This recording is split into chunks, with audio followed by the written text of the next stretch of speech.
21.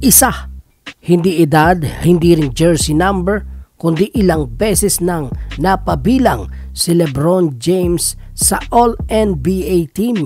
Isipin mo yon mga kaboltok, mula nung unang beses siyang tumapak sa NBA court, 18 pa lang siya noon, ramdam na agad ng lahat. Iba talaga, hindi lang siya naglalakbay patungo sa greatness, siya rin mismo ang kahulugan ng greatness.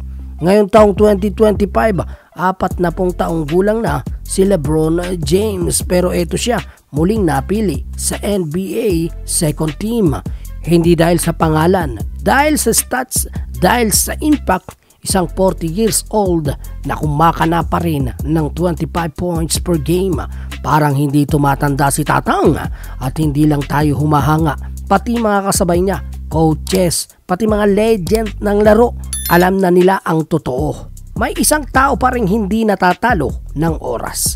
21 All-NBA selections, pinakamarami sa buong kasaysayan ng NBA. Hindi lang yan numero mga kaboltok, isa yang patunay ng consistent, katatagan at kaalaman sa laro na patuloy na lumalalim. Sa liga kung saan mabilis sa palitan, mabilis din nawawala ang pangalan, pero si LeBron nananatiling matatag. Iba-ibang era, iba-ibang teammates, kahit may blockbuster trade pa, siya pa rin ang puso ng Lakers at kaluluwa ng basketball. Ilang kabanata na ang sinusulat niya, walang nakakaalam, pero ito lang ang sigurado, siya ay isang alamat at buhay at napapanood natin ngayon.